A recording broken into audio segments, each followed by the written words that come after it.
देखो भाई, इससे मैंने रिफ्लेक्शन पढ़ा था जब रे ऑप्टिक्स, अब बात नहीं, जब हम लोगों ने रिफ्लेक्शन पढ़ा था रे ऑप्टिक्स में, तब हम जानते हैं कोई भी रे जब ऐसे आती थी तब वो ऐसे निकल जाती थी।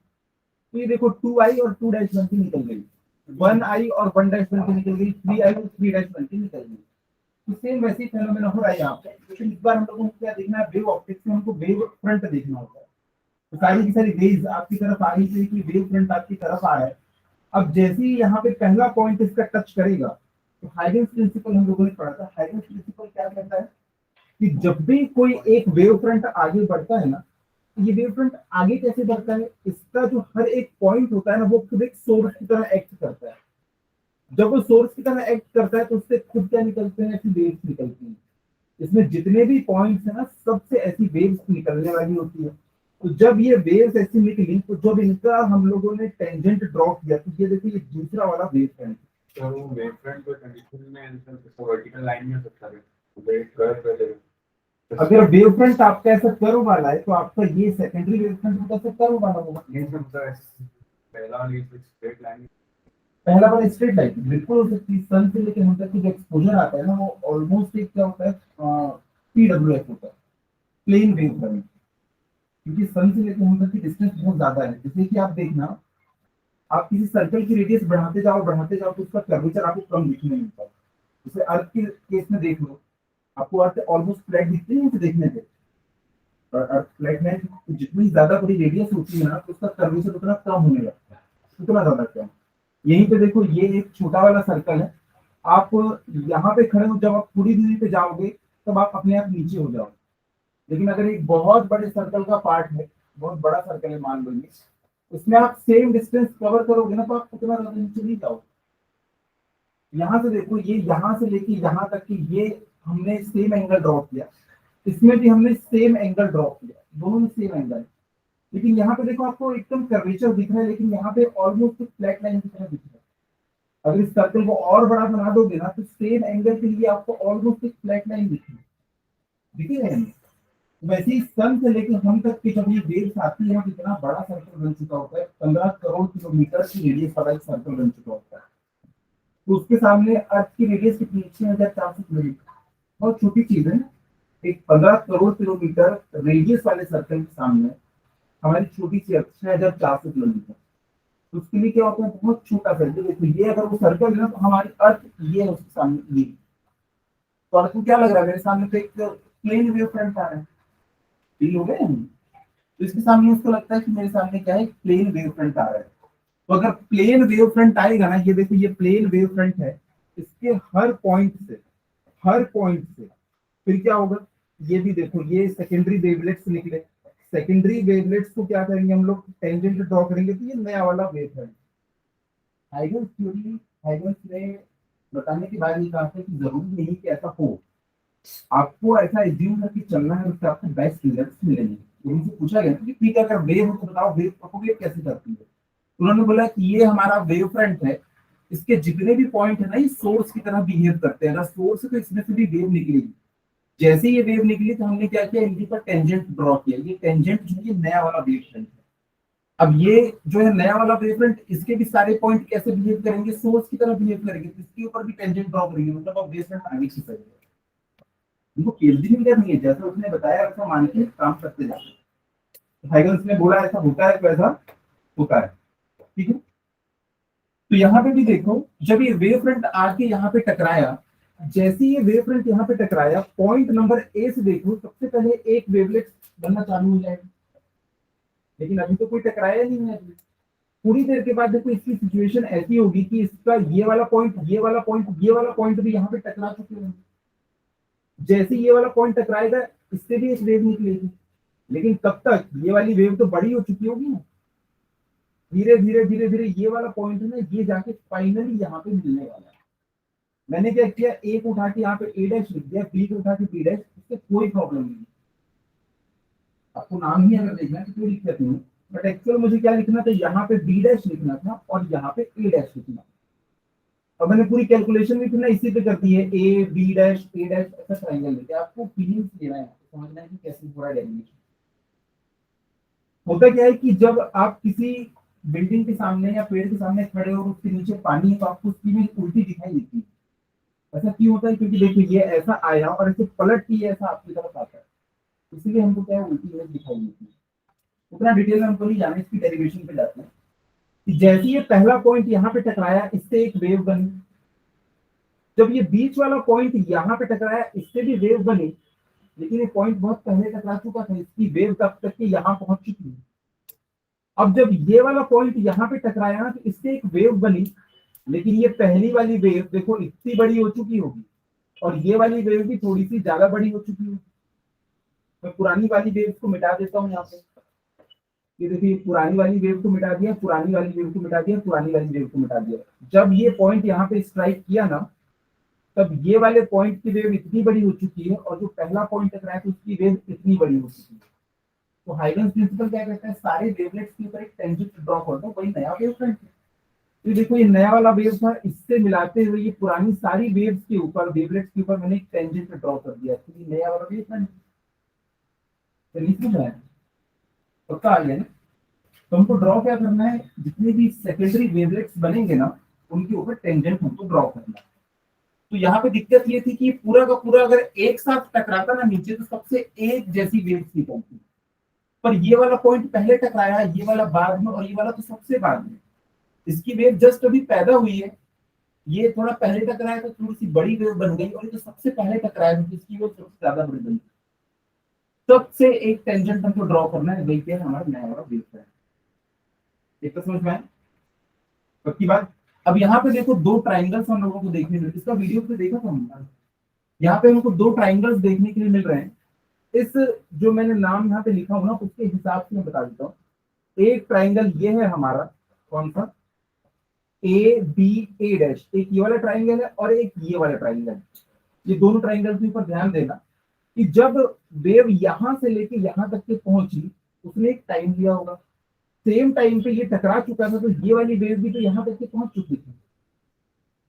जितनी देर में बी से लेके ए तक के रे ऑफ लाइट पहुंची, भाई उतना ही टाइम तो ए ने लिया बी डैश पे पहुंचने के लिए। यहां से यहां तक के पहुंचने में जो टाइम लगा, उतने टाइम तक के इसने भी तो सेम डिस्टेंस कवर की होगी ना। भाई इलेक्ट्रोमैग्नेटिक वेव्स हैं, ये लाइट की स्पीड से चलती हैं, ये एक ही मीडियम है ऊपर, जितना बी डिस्टेंस कवर करेगा ए भी तो उतना ही डिस्टेंस कवर करेगा यार, जब सेम मीडियम में है। इसीलिए ये डिस्टेंस और ये डिस्टेंस क्या होती है, आपस में इक्वल।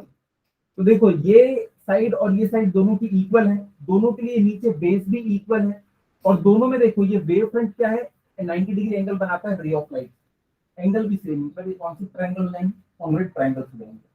और अगर कॉन्ग्रुएंट ट्रायंगल से, तो फिर यहाँ से हमको क्या पता चलेगा कि एंगल ऑफ इंसिडेंस, ये देखो इस दोनों ट्रायंगल के लिए मैं एंगल बना देता हूँ। एक एंगल ये वाला है और एक एंगल ये वाला है, इस एंगल को हमने एंगल ऑफ इंसिडेंस नाम दिया, इसको हमने एंगल ऑफ रिफ्लेक्शन नाम दिया।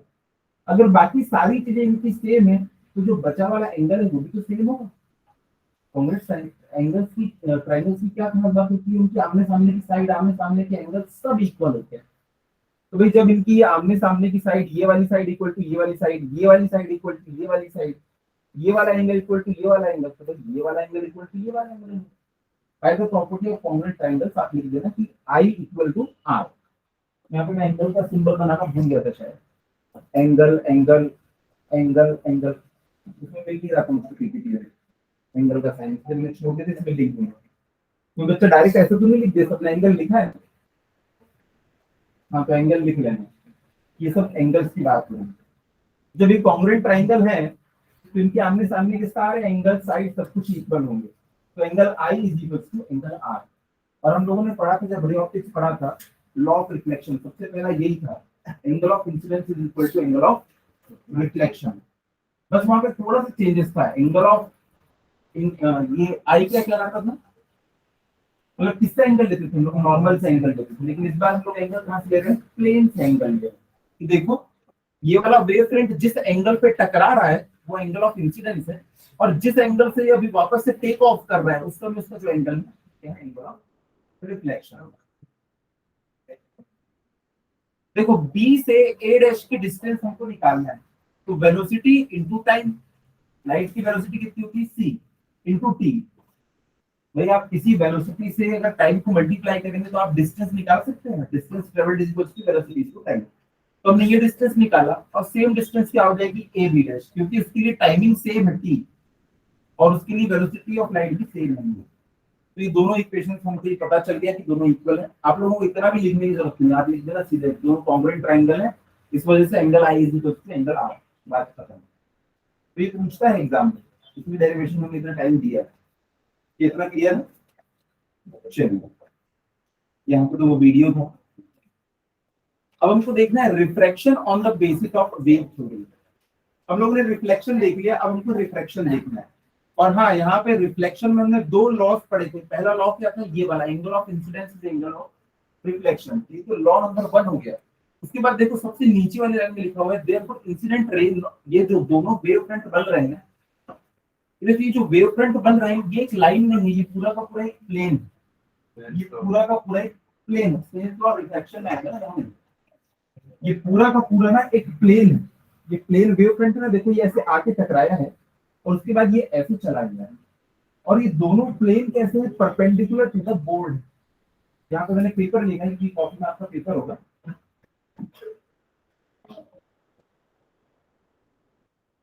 Further, the incident wavefront AB, the reflecting surface M1 M2 and reflected wavefront A dash B dash are perpendicular to the plane of paper।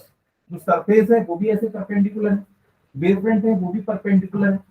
तो इससे हमको एक कंक्लूजन ये मिलता है कि therefore incident ray, normal and mirror M1 M2 and reflecting ray all lie in the plane of paper। ये plane of board है, इसके ऊपर बाकी सारे परपेंडिकुलर हैं, तो इनसे जो ये निकली होगी ये रे, ये वाली जो साइड है वो कहाँ पे रखी हुई है, तो प्लेन ऑफ बोर्ड पे रखी हुई है। और यही तो आपको दिख रही है, क्योंकि ये सारे प्लेन इसके ऊपर परपेंडिकुलर है, इसके ऊपर हमारे प्लेन के ऊपर, हमारे जो बोर्ड है उसके ऊपर या पेपर के ऊपर। इसका मतलब ये सब के सब किस पे लाई कर रहे होंगे, इस बोर्ड के ऊपर लाई कर रहे होंगे। और आगे ना समझ में, तो ये वाली स्टेटमेंट आप लोग लास्ट लाइन में लिख दोगे कि हम ये बात बहुत अच्छे से जानते हैं कि जितने भी ये वेव फ्रंट आए हैं ये परपेंडिकुलर टू द प्लेन है, और जो हमारी सरफेस है वो भी कैसी है, परपेंडिकुलर टू द प्लेन। तभी तो ये हमको लाइन की तरह दिख रहा है। इसको आप लोग बाकी से देखेंगे तो ये आपको कैसे दिख रही है, लाइन की तरह दिख रही है, क्योंकि ये क्या है, इसके ऊपर परपेंडिकुलर। अगर ये इसके ऊपर परपेंडिकुलर ना हो तब आपको ये प्लेन दिखेगा। तो क्योंकि ये सब परपेंडिकुलर है, तो देखो इनके ऊपर जो चीज परपेंडिकुलर है वो तो इस प्लेन के अकॉर्डिंग ही होगी। क्लास लाइन में लिख देना है, क्योंकि ये दोनों वेव फ्रंट्स और मिरर ये तीनों कैसे हैं, परपेंडिकुलर टू द प्लेन, इसलिए इनके ऊपर बनने वाली जितनी भी रेज होंगी वो कैसी होगी, अराउंड द पेपर।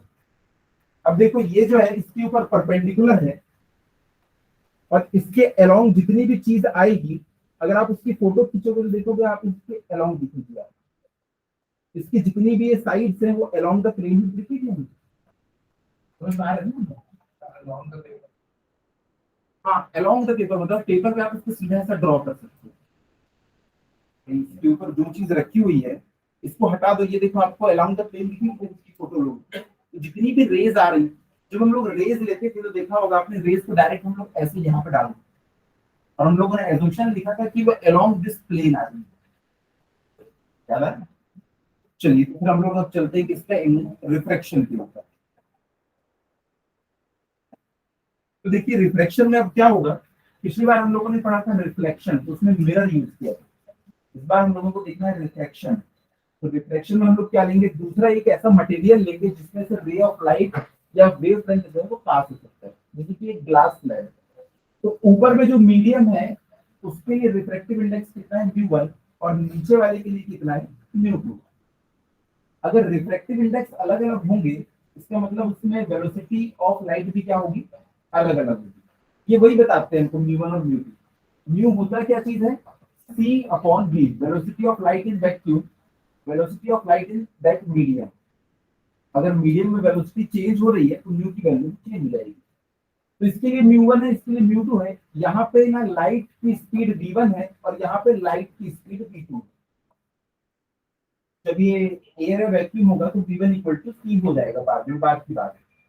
इस मीडियम में लाइट की स्पीड कितनी, v1, इस मीडियम में लाइट की स्पीड कितनी, v2। अब देखो यहाँ पे एक वेव फ्रंट है ये वेव फ्रंट यहाँ पहले ऊपर में था, ये वेव फ्रंट धीरे धीरे धीरे धीरे नीचे आ गया, यहाँ पहुंच गया। अब इसकी मैं अगली पोजीशन बना देता हूँ यहाँ पे।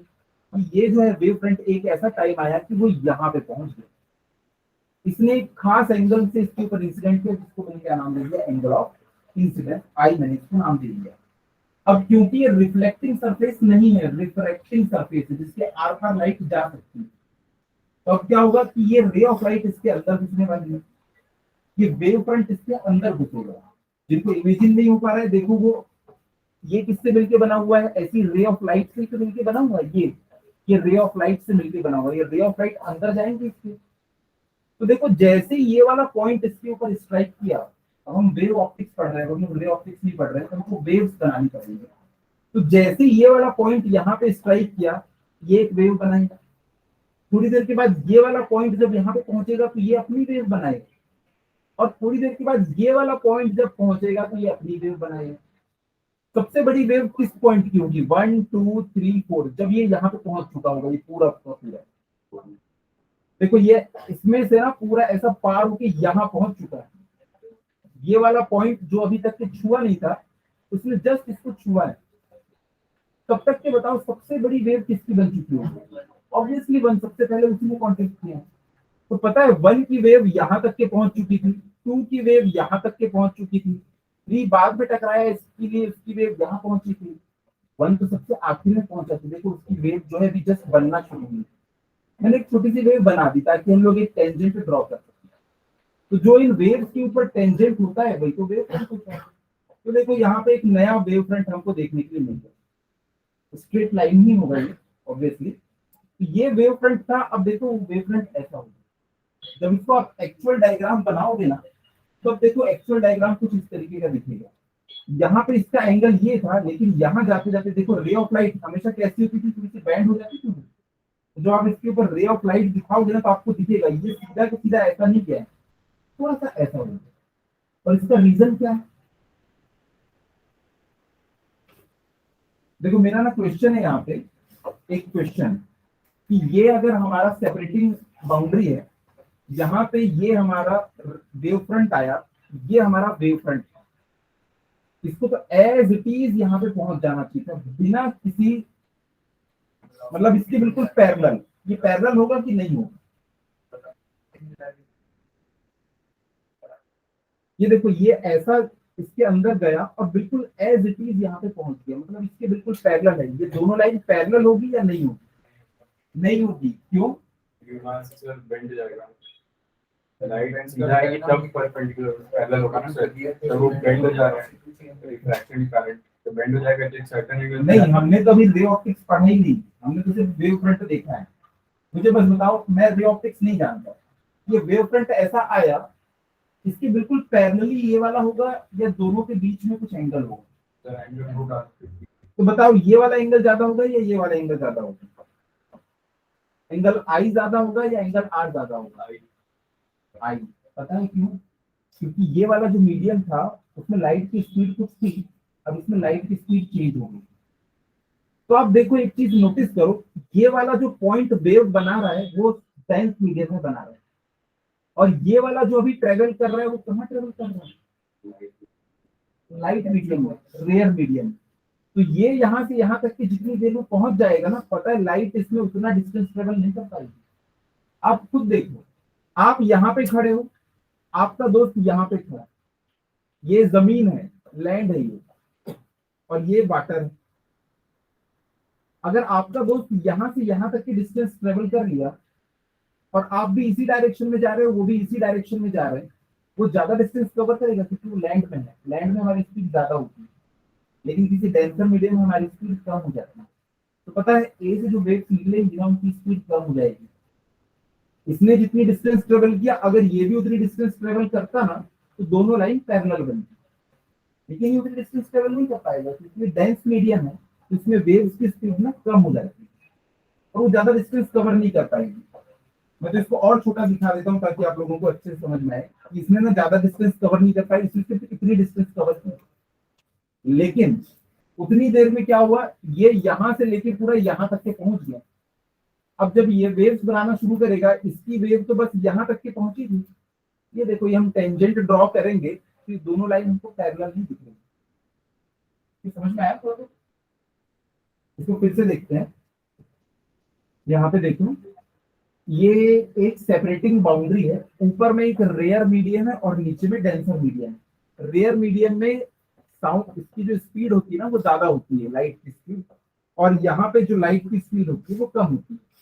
अब एक साथ ये वाला एक पॉइंट है ए और ये वाला एक पॉइंट है बी, दोनों इस डायरेक्शन में चलना शुरू करते हैं, लेकिन ए से जो वेव्स निकल रही है ना उनकी स्पीड कम होगी। देखो, ए से जो वेव निकल रही है वो बस यहाँ तक के पहुंची, लेकिन बी से जो वेव निकली ना, मान लो वो यहाँ तक के पहुंच गई। अब देखो, ये वाला पॉइंट जो है, वेव पहुंच रही है मतलब पॉइंट बी पहुंच चुका है। ये देखो, इसने बड़ा वाला सर्कल बनाया, क्यों? ये वेव ज्यादा फास्ट ट्रेवल कर सकती है, रेयर मीडियम। ये वाला छोटा वेव बनाया क्योंकि ये डेंस मीडियम है, यहाँ पे ज्यादा स्पीड में ट्रेवल नहीं कर सकता। तो देखो, ये तो यहाँ पहुंच गया, अब ये वाला पॉइंट फिर से वेव जनरेट करेगा। इसने वेव जनरेट किया, ये तब तक कि यही पहुंचा था। दोनों के ऊपर हम एक टेंजेंट ड्रॉ करेंगे, ये टेंजेंट। देखो, ये जो हमारा वेव फ्रंट आया था वो सीधा ऐसा मिला के थोड़ा सा ऐसा हो गया, क्योंकि इसने ज्यादा स्पीड शो दी।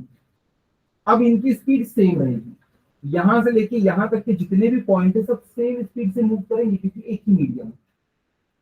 इसलिए अब ये इसके बिल्कुल ऐसा पैरेलली आगे की तरफ मूव करेंगे। इतना समझ में आया? तो लाइट की स्पीड डिफरेंट होती है डिफरेंट डिफरेंट मीडिया में।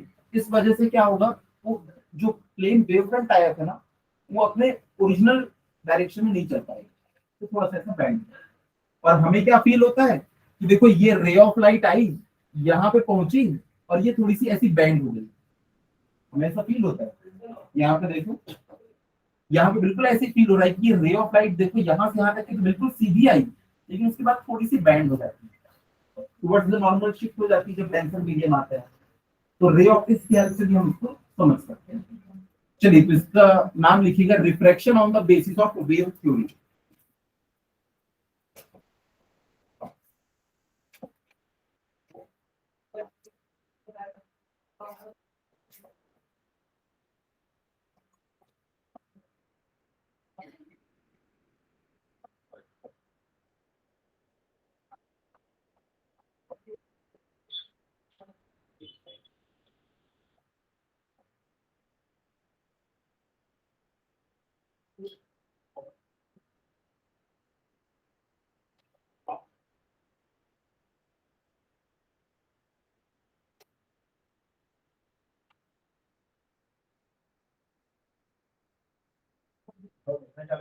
हाँ, लिखना चालू करिए।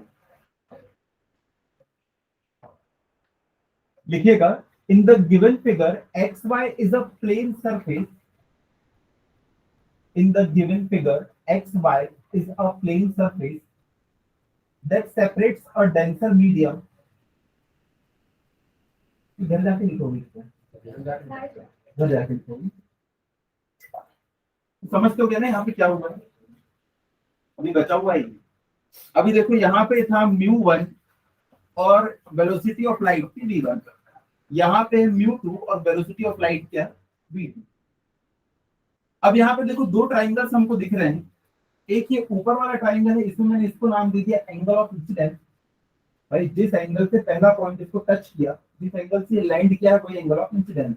और जिस एंगल से अभी इसको बाय बोलते हुए जा रहा है, वही एंगल क्या कहलाएगा? हमारा एंगल ऑफ रिफ्रैक्शन कहलाएगा। यहाँ फिर दो एंगल्स हम लोगों को देखने को मिल जाएंगे। अब देखो, सब बच्चे एक बार जानते हैं, mu mu is equal to क्या होता है? C upon V. तो μ1 इज इक्वल टू क्या हो जाएगा? C upon v1। μ2 is equal to क्या हो जाएगा? C upon v2। यहां से आप लोग लिख सकते हो μ2 upon μ1 is equal to v1 upon v2। तो कर लोगे तो आ जाएगा। तो ये हमारा एक रिलेशन मिला, रिलेशन नंबर 1। अब यहाँ पे देखो,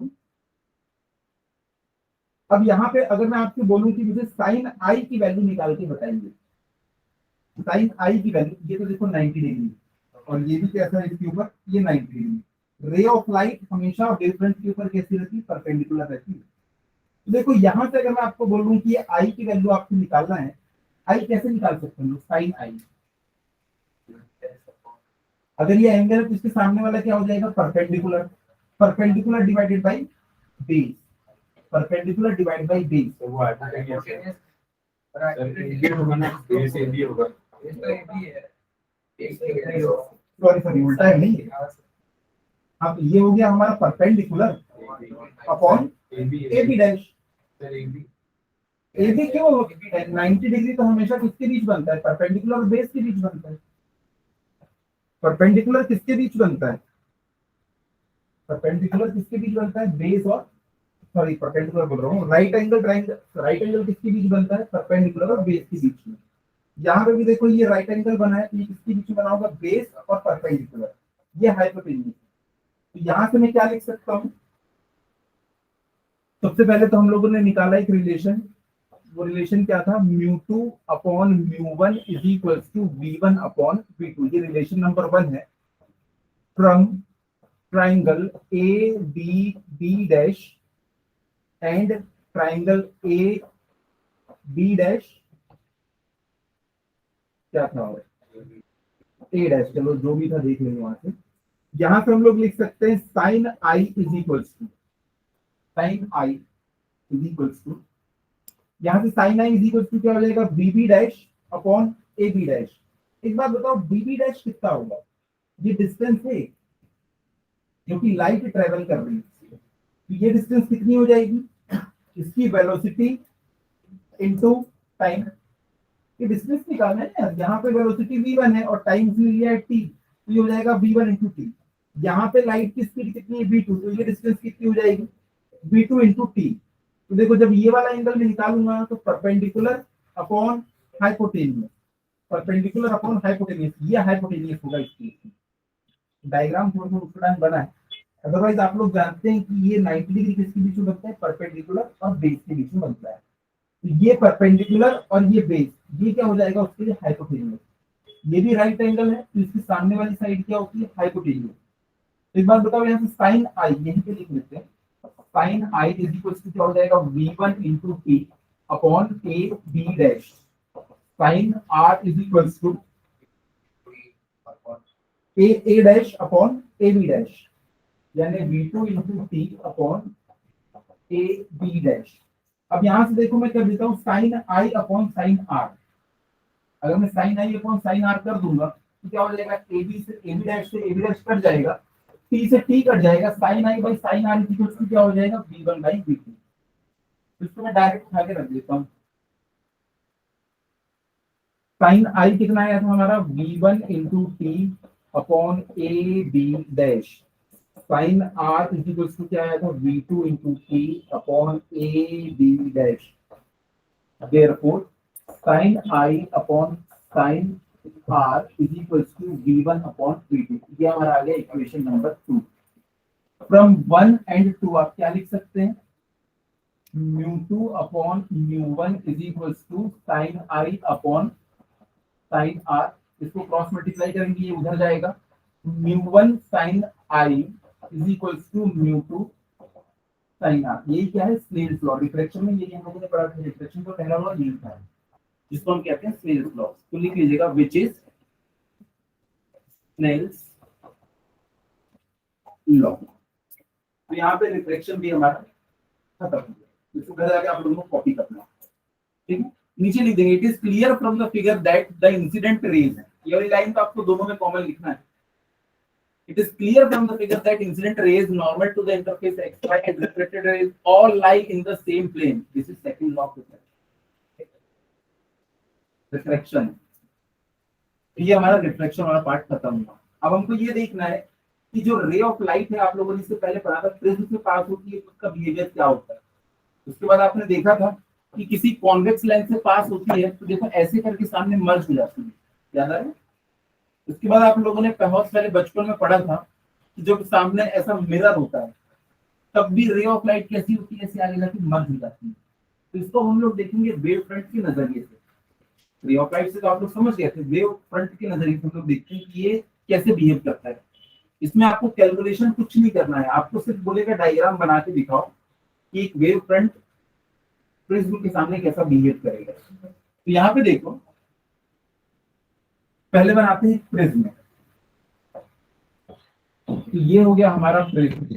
अब इसके सामने एक वेव फ्रंट आने वाला है, मान लो ये एक वेव फ्रंट इसके सामने आया और जस्ट यहाँ पे टच कर गया, वेव फ्रंट जो था ना ये इस डायरेक्शन में आ रहा था, ये देखो इस डायरेक्शन में, ये ऐसे पहुंचते पहुंचते पहुंचते पहुंचते यहाँ पहुंच चुका है। अब देखो इसका ये वाला पॉइंट सबसे पहले कांटेक्ट में आया, ये वाला पॉइंट तो बहुत बाद में कांटेक्ट में आएगा। किस पॉइंट को, ये पॉइंट ए है और ये पॉइंट बी है, ज्यादा टाइम डेंस मटेरियल में गुजारना होगा, इसको ज्यादा टाइम डेंस मीडियम में गुजारना होगा ए को, क्योंकि ये देखो ये जब ऐसे पास होगा, मान लो प्रिज्म ने कुछ नहीं किया, तब क्या होगा, ये देखो ये ऐसे करके गुजरेगा ना, मतलब एक ही तो चक्कर डिस्टेंस कवर करनी है। तो पता है क्या होता है कि ये जो है अब यहाँ से ये वेव्स बनाना शुरू करता है, जैसे ही ये यहाँ पे पहुंचा अब ये वेव्स बनाना शुरू करेगा, तब तक कि ये वाला जो पॉइंट है ना, वो ये वाला पॉइंट जब यहाँ से लेके यहाँ तक के पहुंचेगा, उतनी देर में बी वाला पॉइंट पता है यहाँ से लेके यहाँ तक के पहुंच चुका है। ऑब्वियसली यार नीचे वाला जो डेंस मटेरियल से गुजर रहा है, ऊपर वाला जो है रेयर मीडियम से जा रहा है। अरे चलो इसको छोटा बना दो थोड़ा सा, हाँ हाँ ये लो, ये यहाँ से जाएगा ठीक है, लेकिन अभी भी तो डिस्टेंस कम ट्रेवल किया, इसने ज्यादा डिस्टेंस ट्रेवल किया। अब भाई ये ज्यादा डेंस मटेरियल से ज्यादा टाइम तक ही गुजरा है, तो जब ये यहाँ से यहाँ तक के पहुंचेगा, भाई बी तो थोड़ा सा आगे पहुंच चुका है, तो देखो बी जो है यहाँ से लेके वो यहाँ तक के पहुंच गया, बराबर इनके ऊपर टेंशन, ये हो जाएगा हमारा नया वेव। इसने बीच की डिस्टेंस ट्रेवल किया, तो देखो ये बीच में रह गया, तो ये प्रिज्म के लिए ऐसा बिहेव करता है हमारा वेव फ्रंट। ये देखो वेव फ्रंट ऐसे करके आके जैसे यहाँ पे स्ट्राइक किया, अब इसका ये वाला जो हिस्सा है वो ज्यादा डिस्टेंस ट्रेवल करेगा डेंस मीडियम में, और ऊपर वाला हिस्सा देखो अभी भी रेयर में है, अभी भी रेयर में, अभी भी रेयर में, थोड़ा सा इसने डेंस मीडियम में बिताया, अब फिर से वापस रेयर में आ गया, तो ये ज्यादा डिस्टेंस ट्रेवल कर पाएगा रेयर मीडियम में। तो हम लोग देखते हैं जो फाइनली हम लोग वेव्स बनाएंगे, तो हमको कुछ ऐसा शेप देखने के लिए मिलता है वेव फ्रंट। तो प्रिज्म में वो इस तरीके से बिहेव करता है। हम लोगों ने देखा भी था जब हम लोग रे ऑप्टिक्स पढ़े थे, ये कोई रे आके ऐसे स्ट्राइक करती है, थोड़ा सा ऐसे जाती है, उसके बाद फिर ऐसे निकल जाती है। ये देखो यहाँ पे भी परपेंडिकुलर है वेव फ्रंट पे, यहाँ पे भी वेव फ्रंट पे परपेंडिकुलर। तो ये रे ऑप्टिक्स के नजरिए से हमने देखा, और वो वेव ऑप्टिक्स के नजरिए से हमने देखा। तो फिर आप लोगों को नेक्स्ट काम क्या होगा, डायग्राम बनाना है, चलिए छाप लेना। हमें टाइम वेस्ट होता है इसलिए आप नहीं लिखवा रहे और कोई रीजन नहीं। इसको हम लोग लिख लेंगे in figure ABC is a prism, कहानी। तो आप देख सकते हैं कि ये वाला पॉइंट जो है ना कम डिस्टेंस ट्रेवल कर रहा है, लेकिन ये वाला पॉइंट जो है वो ज्यादा डिस्टेंस ट्रेवल कर रहा है। तो हमारा जो वेव फ्रंट ऐसा था, वो वेव फ्रंट ऐसा आप लिया। कुछ समझते हैं, कुछ पूछना है आप लोग, समझ में तो आ रहा है? प्रूफ नहीं, कुछ भी प्रूफ नहीं करना है उसमें, बस ये बोलेगा कि how wave front behaves in front of prism.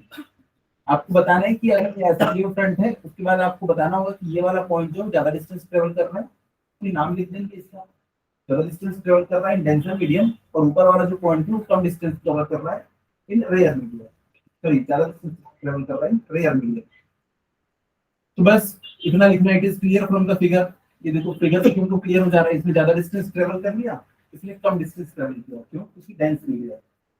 आप लोग खुद देखो वहां से दौड़ते हुए आ रहे हैं दो दोस्त, यहाँ पे पानी है, जो दोस्त जितना ज्यादा लैंड में ट्रेवल करेगा वो ज्यादा डिस्टेंस कवर कर पाएगा। पानी भरा होता है तो क्या करते हैं, थोड़ा सा किनारे भी चले जाते हैं, क्यों, ये तो शॉर्टकट है हमारा। फिर भी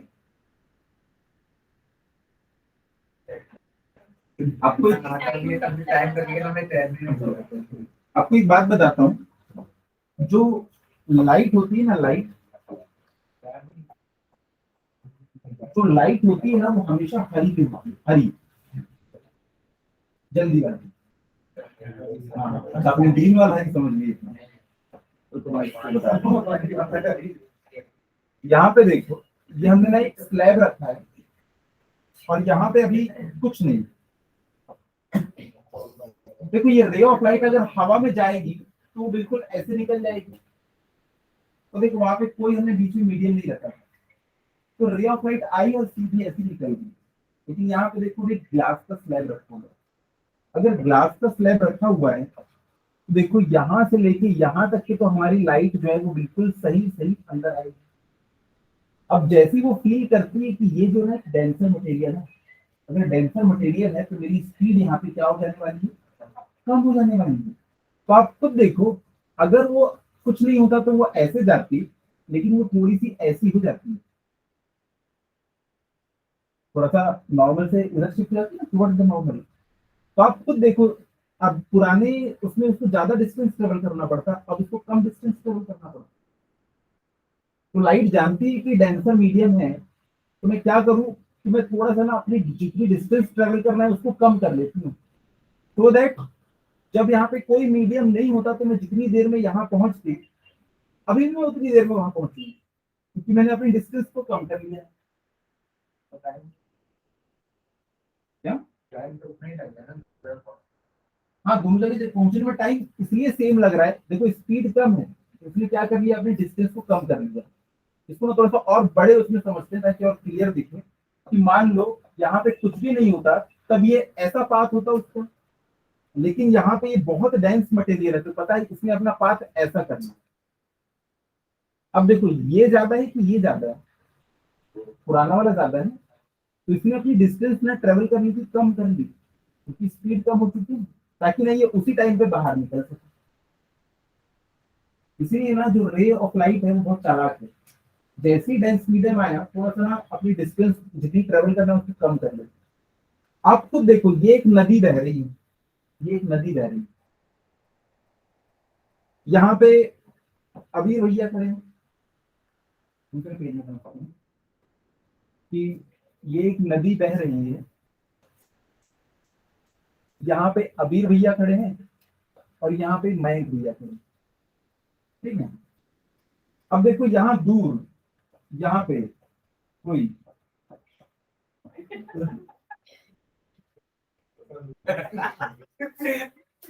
इनकी कॉमन फ्रेंड खड़ी है, तो इनको बुलाएंगे। जब आप यहाँ पहुंच जाओ, तब देखो यहाँ पे डिस्टेंस को कम करने के दो, मतलब जल्दी से जल्दी पहुंचना है, दोनों की स्पीड सेम। तो एक तरीका ये हो सकता है, अभी भैया ने जैसे ही देखा सीधा ये यहाँ से लेके यहाँ तक के पहुंचने के आने, देखो वो ऐसे आ सकते थे, लेकिन मयंक भैया ने दिमाग लगाया, वो क्या किए, पहले यहां से लेके यहां तक के पहुंचे, अब उसके बाद वो ऐसे आए। आप बताओ कौन जल्दी पहुंचेगा? क्यों सेम टाइम? प्रैक्टिकली पूछ रहा हूँ, ये देखो ये इतना ज्यादा डिस्टेंस पानी में तैर रहे हैं, ये देखो पानी में तैर रहे हैं यहाँ से लेके यहाँ तक। नदी का फ्लो पे डिपेंड करेगा।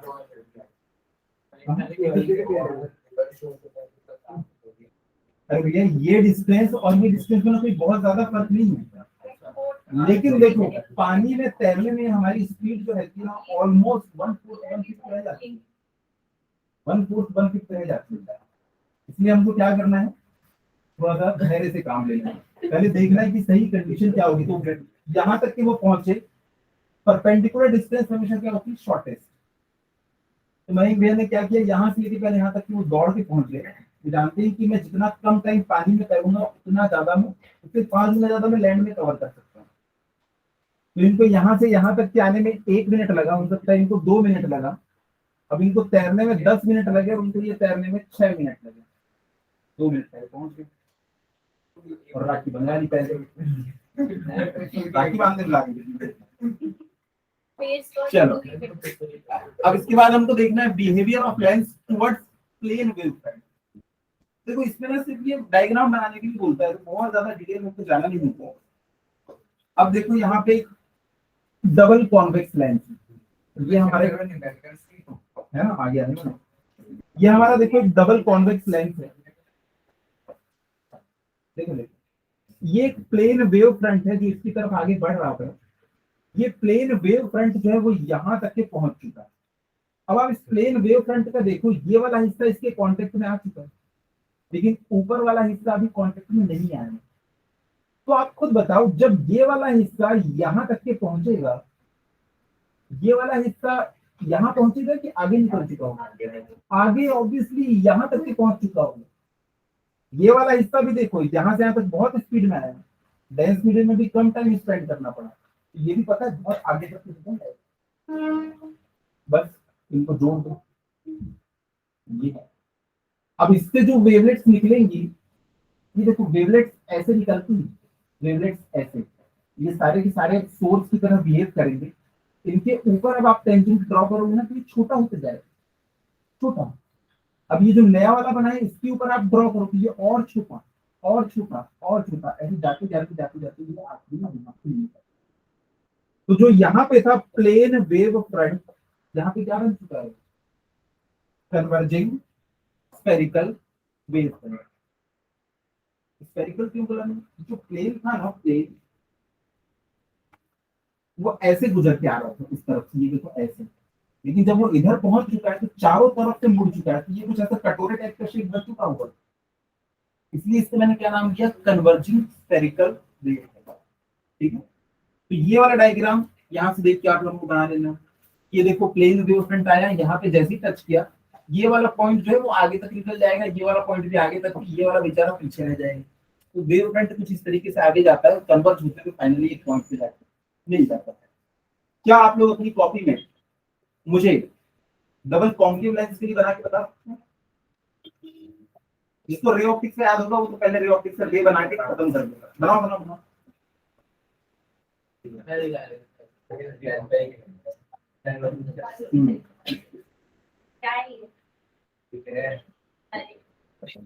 चलो बनाओ यार।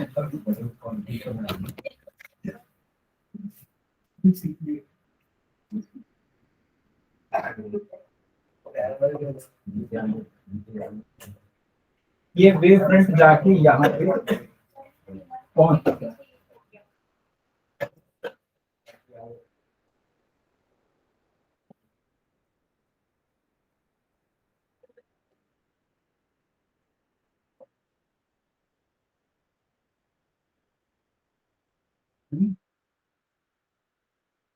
बना लो, रे ऑप्टिक्स से बाहर भी दिया।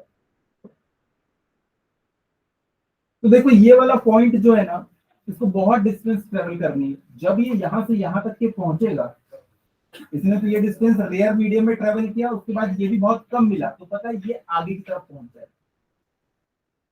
जब ये यहाँ से यहाँ तक के पहुंचा तब इसने देखा कि ये तो यहाँ से यहाँ तक के पहुंच गया, तो वेव फ्रंट कैसा बनेगा, ऐसा वेव फ्रंट बनेगा। अब देखो यहाँ पे ये सब जब एमिट करेंगे, अब जो वेव फ्रंट बनेगा वो पिछले वाले से भी ज्यादा बड़ा बनेगा। ऐसे करके ये वेव फ्रंट बड़ा होते जाता है, बड़ा होते जाता है, बड़ा होते जाता है, और ये डाइवर्जिंग होते देखिए।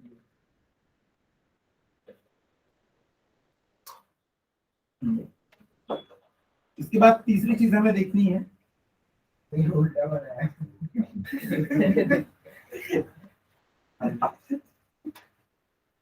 एक बात बताओ,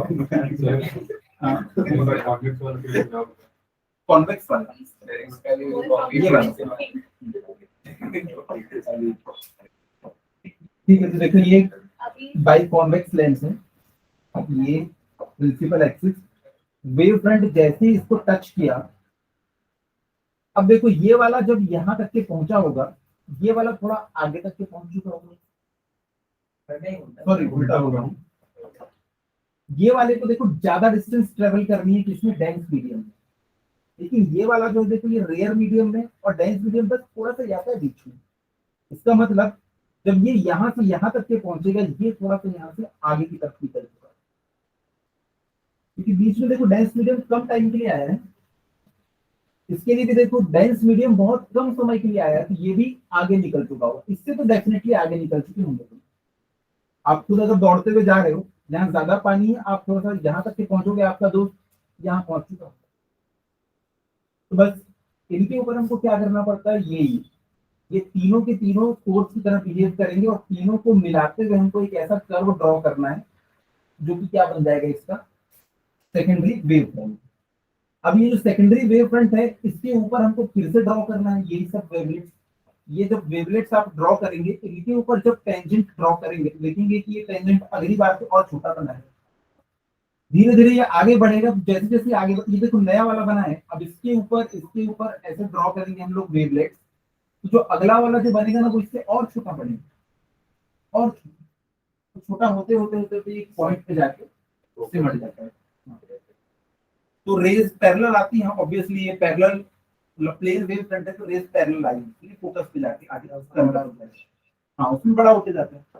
तो जिन बच्चों ने रे ऑप्टिक्स पढ़ा है वो उसको बना सकते हैं। ये वाला देखो आपने उल्टा बनाया है भाई, बीच वाला पॉइंट ज्यादा डिस्टेंस ट्रेवल करेगा ना, क्योंकि उसको बीच में डेंस मीडियम कम समय के लिए मिला है। लेकिन ये वाले जो है ये कम डिस्टेंस, ये यहाँ से यहाँ तक पहुंचेंगे तो ये यहाँ से यहाँ तक पहुंच चुका है, ठीक है। तो ये हम लोगों ने देखा प्लेन वेव फ्रंट कैसे बिहेव करता है। और ये आ गया क्या हमारे लिए, कॉन्केव मिरर। अब कॉन्केव मिरर सिर्फ तो रिफ्लेक्ट हो नहीं पाएगा, इससे क्या होने वाला है, रिफ्लेक्ट होने वाला है।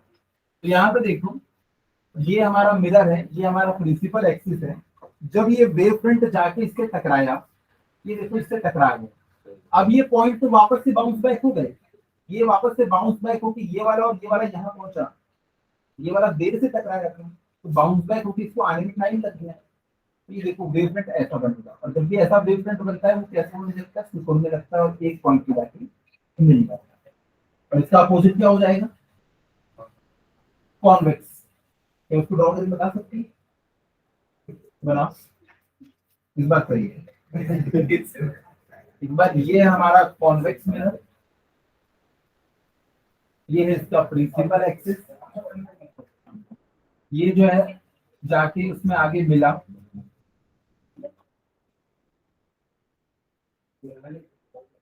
ये तो इससे पहले ही जाके मिल चुका है, तो इससे जो निकली होंगी वेव वो यहाँ तक के पहुंच चुकी है। ये बाद में टकराया तो इसकी वेव जस्ट यहीं तक के पहुंची होगी।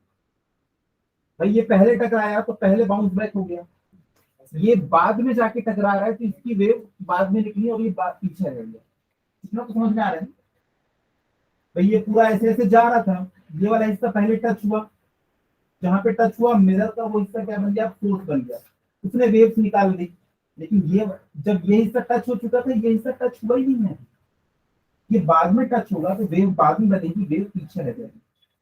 तो इसमें जो वेव फ्रंट बनेगा वो कैसा बनेगा, कुछ इस तरीके का। और जब भी इस तरीके का वेव फ्रंट बनता है वो कैसा होने लगता है, वो फैलने लगता है। बनेगा तो उस तरफ मेरा है, मेरा है मेरी जान। ये क्यों बनाया है मैंने, ये पॉलिश सर्किट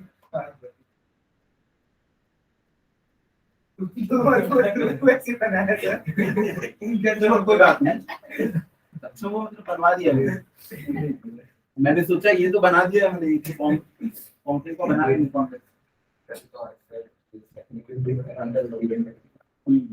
ये डायग्राम बार बार एग्जाम में पूछता है कि plane wave front convex mirror के सामने कैसे बिहेव करेगा, कॉन्केव मिरर के सामने कैसे बिहेव करेगा, कितना क्लियर। So next हमारा when monochromatic light is incident on a surface separating two media, why does the refracted light have the same frequency as that of incident light? ये question कई बार पूछ चुका है। हाँ चलो बताओ।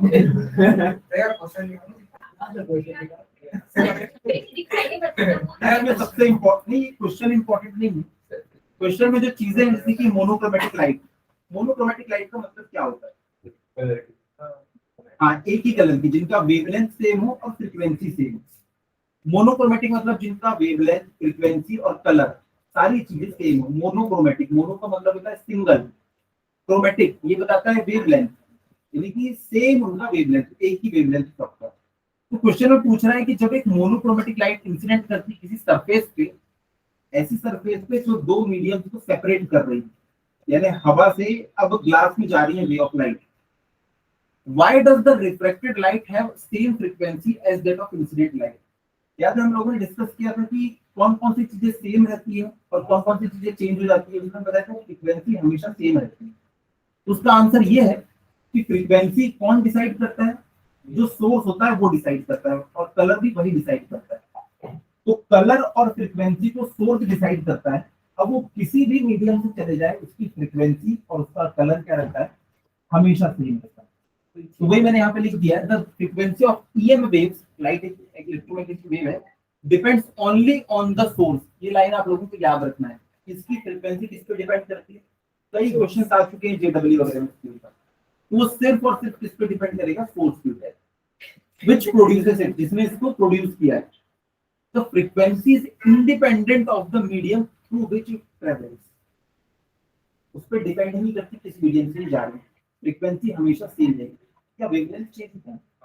हाँ, वेवलेंथ चेंज होता है, लोग लिख रहा है, तो वेवलेंथ जो है वो चेंज हो जाता है। थैंक्स। अच्छा एक बात बताओ, ये वाला फॉर्मूला हमने पढ़ा था, frequency is equals to velocity of light upon lambda. जब लैम्डा चेंज हो जाता है तो फ्रीक्वेंसी क्यों चेंज नहीं होता? नहीं,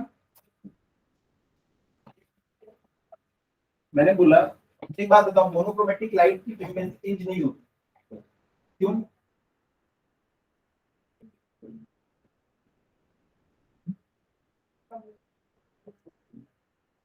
फ्रीक्वेंसी चेंज नहीं होती क्योंकि ये सोर्स डिसाइड करता है। जैसे कि आपने यहाँ से एक लेजर लाइट मारी, लेजर ने डिसाइड कर दिया कि इसे ग्रीन रहना है, तो वो लास्ट तक ग्रीन रहेगा, आप उसका कलर और फ्रीक्वेंसी चेंज नहीं कर सकते, ये सोर्स डिसाइड करता है।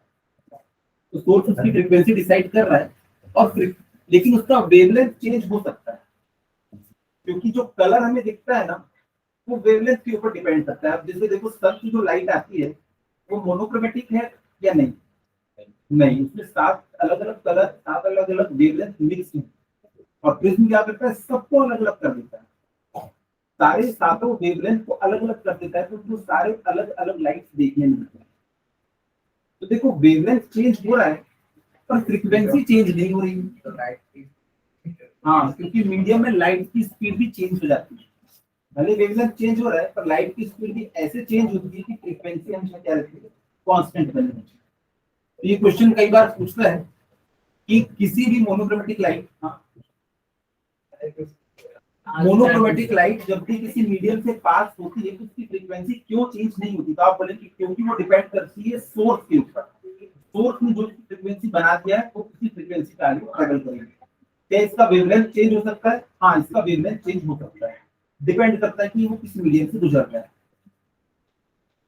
देखो नीचे लास्ट लाइन में लिखा है, but the speed and wavelength depends on the medium to the wave travel. यानी कि वेवलेंथ डिपेंड करेगा कि किस मीडियम से पास है, लेकिन फ्रीक्वेंसी किसी भी मीडियम से जाए उसकी फ्रीक्वेंसी हमेशा सेम रहेगी। अब अगली लाइन, मैंने बताया कि स्पीड ऑफ लाइट चेंज हो जाती है मीडियम चेंज होते हैं, तो क्या उसकी एनर्जी भी चेंज हो जाएगी? क्यों नहीं?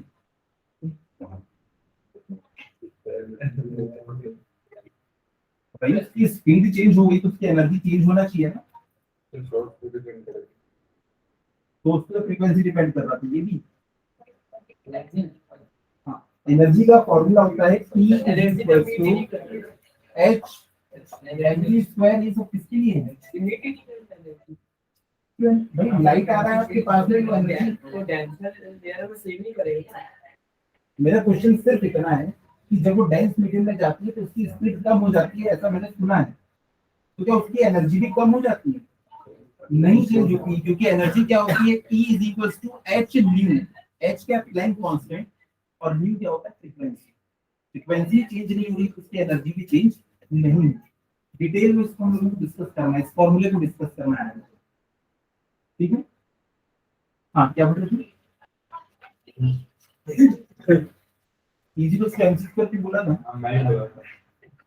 अभी हम लोग इसमें कौन सा नेचर पढ़ रहे हैं, इसका वेव नेचर पढ़ रहे हैं, तो पार्टिकल मान ही नहीं रहे, पार्टिकल ही नहीं तो मास ही नहीं, तो इजी तो स्टेंसिस पर कहां लगेगा? अभी हम लोग वेव नेचर पढ़ रहे हैं, मैंने बताया था ना, पार्टिकल नेचर और एक वेव नेचर। काइनेटिक एनर्जी देने के लिए पार्टिकल कंसीडर करना पड़ेगा। हाँ, काइनेटिक एनर्जी के लिए पार्टिकल, हाँ, जो T is equal to mc square है, कई बच्चे उसको हाफ mv स्क्वायर से कंपेयर करते हैं, ये सबसे बड़ी बेवकूफी है,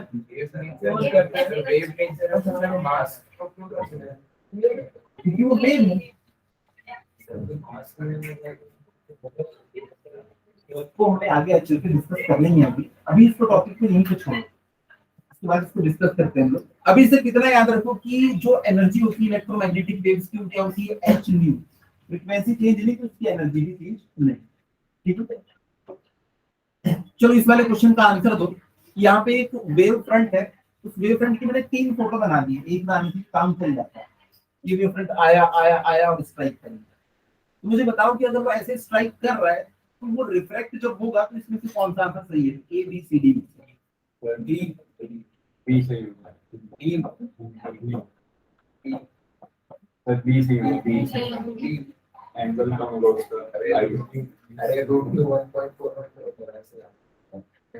तो यहाँ पे आप लोग बकायदा स्नेल लॉ लगा के बताओ। अभी 30 डिग्री की जगह पे लिख देता 25 डिग्री में। देखो रिफ्रैक्शन हो रहा है, इसका मतलब हम क्या करेंगे, स्नेल लॉ लगाएंगे। यहाँ के लिए म्यू दे रखा है, यहाँ के लिए म्यू दे रखा है। तो यहाँ पे देखो μ1 sin I is equal to μ2 sin R। μ1 दे रखा है 1 into sin I sin 45 1 by root 2। μ2 दे रखा है रूट 2 इंटू sin R। ये कितना हो जाएगा नीचे जाके 1/2। तो sin R is equal to 1/2 यानी कि theta sorry R is equal to कितना हो गया 30 डिग्री। तो ऑप्शन बी पर कर देंगे।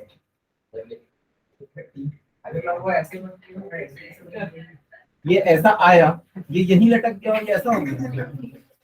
ऐसा होगा कभी कि 3 रे आई, एक यहीं पे रुक गई, ये यहाँ पहुंची और ये नीचे होकर इधर टर्न मारेंगे। ऐसा तो नहीं होगा, कंफ्यूज करने दिया। उसके बाद हमको देखना है सुपरपोजिशन प्रिंसिपल। सारे चैप्टर में कहीं ना कहीं इसका नाम आ ही जाता है, सारे सब्जेक्ट में सुपरपोजिशन। सुपरपोजिशन क्या है? सुपरपोजिशन यहाँ पे सुपर इम्पोज करना है हमको दो अलग अलग वेव्स को। तो देखते हैं कि सुपरपोजिशन क्या होता है। जो बच्चा इसको समझेगा वही आगे चल के यंग्स एक्सपेरिमेंट को खुद से समझ पाएगा। तो कितने साल का मैटर वाला अलग है। यहाँ पे ये डबल स्लिट यंग का हमको डबल स्लिट एक्सपेरिमेंट देखना है। तो वही साइंटिस्ट, हाँ वही साइंटिस्ट इंटरफेरेंस वगैरह को उन्होंने एक्चुअली इन्हीं के दिमाग में आया। उन्होंने ना एक क्वेश्चन पूछा,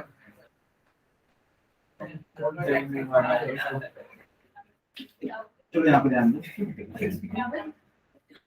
सुपरपोजिशन प्रिंसिपल क्या है ये देखना। ये देखो यहाँ पे एक पंचिंग बैग लटक रहा है। क्या ध्यान दो, एक पंचिंग बैग लटक रहा है। ये पंचिंग बैग को आप पंच करना शुरू किए तो पंचिंग बैग ने एक पेंडुलम की तरह पहले यहाँ पहुंचा, उसके बाद वो यहाँ पहुंचता है। अब आप चाहते हो कि इसका जो एम्पलीट्यूड है ना और बढ़ जाए, तो आपको इसके ऊपर फोर्स लगाना पड़ेगा। जब आप इसके ऊपर फोर्स लगाओगे, आप इसके ऊपर ऐसा मुक्का मारोगे तो इसका एम्पलीट्यूड बढ़ भी सकता है और कम भी हो सकता है। कम कब हो सकता है? हाँ, जब वो आपकी तरफ आ रहा है और आपने उसको मार दिया, तो वो इस डायरेक्शन में मूव कर ही रहा था, उसको आपने इस डायरेक्शन में फोर्स लगाया तो एनर्जी कम कर। तो वो तो कितना बहुत ज्यादा डिपेंड करेगा ना, बहुत ज्यादा ताकत से मारते तो बहुत ज्यादा नहीं, बहुत ज्यादा ताकत से नहीं मारना है। हम लोग अभी वेव थ्योरी पढ़ रहे हैं, सब काम बहुत हल्के से होगा, बहुत फास्ट की वेव से ही। तो आपको अगर इसका एम्पलीट्यूड बढ़ाना है तो फिर आप दोबारा पंच भी नहीं मार पाओगे। ठीक है, तो ये जैसे आपको इसका बढ़ाना है कि आप इसका एम्पलीट्यूड बढ़ाना चाहते हो, तो आप क्या करोगे, इसके ऊपर मुक्का मारोगे। एकदम जोर से मुक्का मार दोगे तो भाई आपका हाथ ही खराब हो जाएगा। इसलिए हम इसके ऊपर मुक्का मारना चाहते हैं प्रैक्टिकली। जब ये हमारी तरफ आ रहा है तब इसके ऊपर मुक्का मारेंगे ना तो इसकी एनर्जी कम हो जाएगी, क्योंकि इस डायरेक्शन में आ रहा था, आपने इस डायरेक्शन में मारा, उसकी एनर्जी कम। लेकिन जब वो इधर आके जब उधर लौट रहा था, तब आप उसके ऊपर जैसे ही फोर्स अप्लाई करोगे तो वो उस डायरेक्शन में जहां तक जाना था उससे भी आगे निकल जाएंगे। ऐसे करके आप उसका एम्पलीट्यूड बढ़ा सकते हो। तो पूरा खेल किसका है? आपकी और उसकी फ्रीक्वेंसी। आपको उसकी फ्रीक्वेंसी के साथ ही उसके ऊपर फोर्स लगाना है।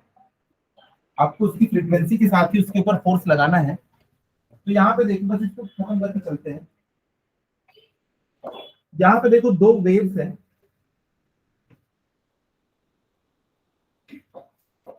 एक वेव है सफेद वाली और एक वेव है पीली वाली। एक बात बताओ, दोनों की फ्रीक्वेंसी सेम है या अलग अलग? दोनों का फेज सेम है कि अलग अलग? सेम फेज, अलग अलग। ठीक है, चलो अभी देखते हैं। एक बात बताओ, जब ये अपने मैक्सिमम पे है तब ये भी अपने मैक्सिमम पे है, तो दोनों का जो रिजल्टेंट होगा वो क्या होगा? दोनों का वेवलेंथ हम क्या, सॉरी दोनों का जो एम्पलीट्यूड होगा वो क्या हो जाएगा? ऐड। जब वो भी उधर जा रहा था पंचिंग बैग और तभी तुमने उसके ऊपर फोर्स लगा दिया, तो एम्पलीट्यूड आपको ज्यादा देखने के लिए। तो जो सफेद वाली वेव है ना, उसका जो एम्पलीट्यूड था y1, एम्पलीट्यूड किसे कहते हैं? मीन पोजीशन से मैक्सिमम हाइट की जो डिस्टेंस होती है ना, उसको हम एम्पलीट्यूड कहते हैं। और जो पीली वाली है ना, उसके लिए एम्पलीट्यूड कितना था? y2। यहाँ बनाने पे कचरा हो जाता है, इसलिए वहां बना दिया। तो पता है जब ये दोनों वेव एक साथ ट्रेवल करेगी, तब इसका जो रिजल्ट मिलेगा आपको, एक तीसरी वेव मिलेगी। तीसरी मतलब इन दोनों को मिला के एक नई वेव बन जाएगी, जिसका एम्पलीट्यूड इससे कम होगा, इससे कम होगा कि इन दोनों के ऊपर होगा। क्या लगता है? दोनों के ऊपर होगा, क्योंकि यहाँ पे ये दोनों एक दूसरे को सपोर्ट कर रहे हैं। तो इसलिए जो रिजल्टिंग वेव होगी ना, वो कुछ ऐसी बनेगी, ऐसी। ये इसको हम लोग कहते हैं कंस्ट्रक्टिव नेचर। याद रखना ये वर्ड, ये बार बार यूज होने वाला है, कंस्ट्रक्टिव नेचर। ये मिलके कुछ अपने से भी ऊपर बढ़ाने की कोशिश कर रहे हैं। लेकिन अगला वाला की,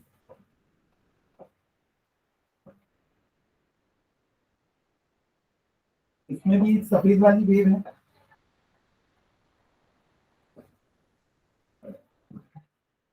और एक पीली वाली वेव है। दोनों की फ्रीक्वेंसी सेम है या अलग अलग है?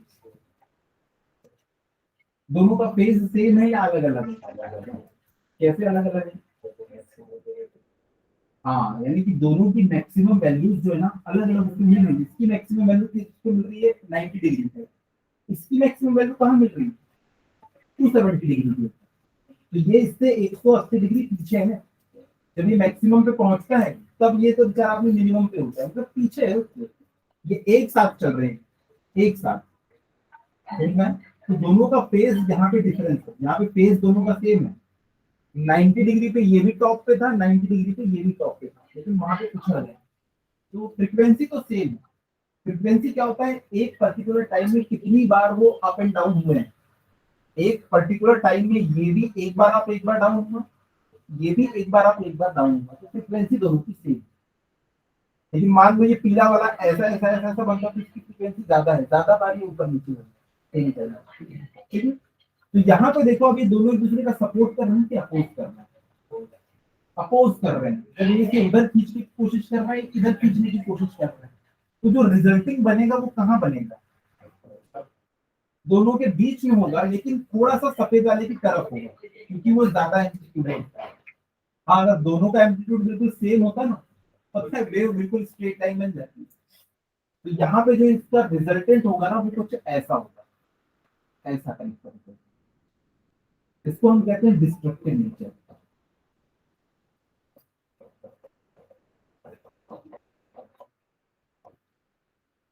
तो यहाँ तक कि आप लोगों को अपनी कॉपी में नोट करके लाना है।